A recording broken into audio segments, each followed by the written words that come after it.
বড়সড় বিপদের মুখে শিয়ালদা উড়ালপুল। মেরামতির কাজ শুরু হতে ধরা পড়ল ভয়ঙ্কর ছবি। বিগত 2 মাস ধরেই চলছে শিয়ালদা উড়ালপুলের মেরামতির কাজ। আর এই মেরামতির কাজ করতে গিয়ে দেখা যাচ্ছে শিয়ালদা উড়ালপুলের যে সমস্ত স্তম্ভগুলি রয়েছে সেখানে বছরের পর বছর ধরে বৃষ্টির জল জমেছে, আর তার ফলেই এই মুহূর্তে ফুলে ফেঁপে উঠেছে স্তম্ভগুলি।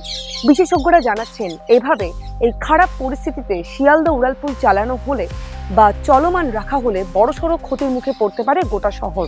আর তাই তড়িঘড়ি মেরামতির কাজ শুরু হচ্ছে। জানানো হচ্ছে শিয়ালদা উড়ালপুলের যে সমস্ত স্তম্ভগুলি রয়েছে সেগুলো স্টিল প্লেট দিয়ে আরো শক্তভাবে মুড়িয়ে ফেলা হবে এবং গোটা উড়ালপুলটি আরো ভালোভাবে পর্যবেক্ষণ করে নতুনভাবে মেরামতির কাজ শুরু হবে। 1978 সালে তৈরি এই উড়ালপুল একসময় ছিল শহরের লাইফলাইন, কিন্তু ট্রাম লাইনের অতিরিক্ত ওজনও আজ সমস্যা বাড়িয়েছে এই উড়ালপুলের। শিয়ালদা উড়ালপুলের নিচে 300 থেকে 400টিরও বেশি দোকান রয়েছে।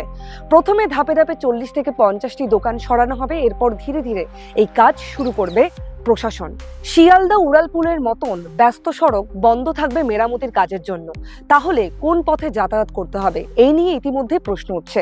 প্রশাসনের তরফে জানানো হচ্ছে 10 থেকে 12 দিন সময় লাগবে এই মেরামতির কাজ করতে, এবং এই সম্পূর্ণ কাজটি হবে রাতের বেলা, এবং যাতে কোনো রকম যানজট সৃষ্টি না হয় এবং জনসাধারণের যাতে ভোগান্তি না হয় তার জন্য বিকল্প রাস্তারও ব্যবস্থা থাকছে।